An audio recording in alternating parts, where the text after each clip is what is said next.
As a woman in business, you receive a lot of discrimination, whether people who are being discriminatory realize it or not.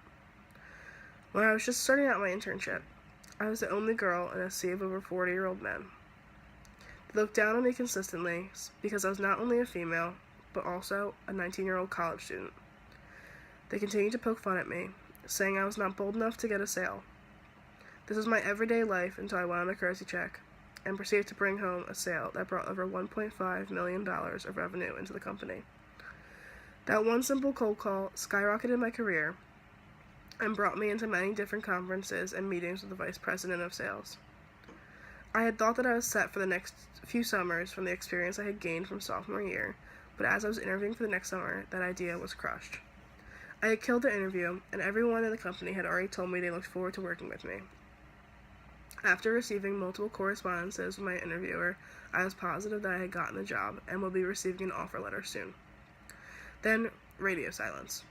My calls and emails were ignored, and after about 2 weeks of not hearing a word, I got a phone call from the man who interviewed me.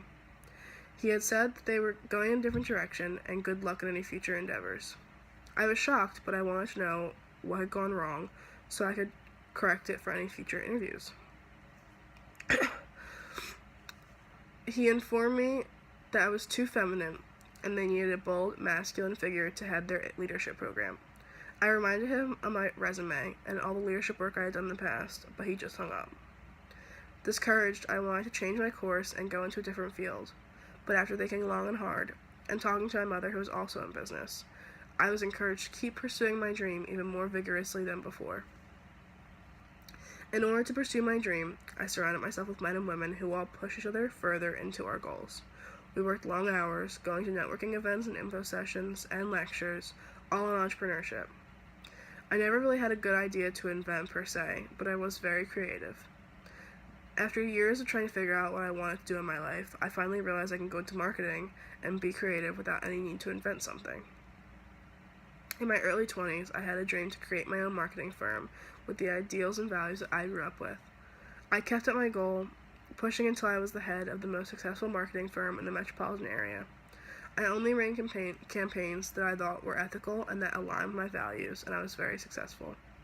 People liked my ideas, and they respected me as a person because I was brave enough to reject sexist, homophobic, and other negative campaigns, rather than running them just to make money. Although I am well liked by others, the most important thing I've ever learned in business was that if you are not happy with yourself, there is essentially no point. You can get invited to all the fanciest galas, making millions of dollars, but if you know what you're doing is wrong or something that you know is unethical, you will be unhappy. When you are choosing your field, it is easy to get distracted by money in certain areas, such as business, finance, architecture, rather than the one you've always shifted to, like teaching.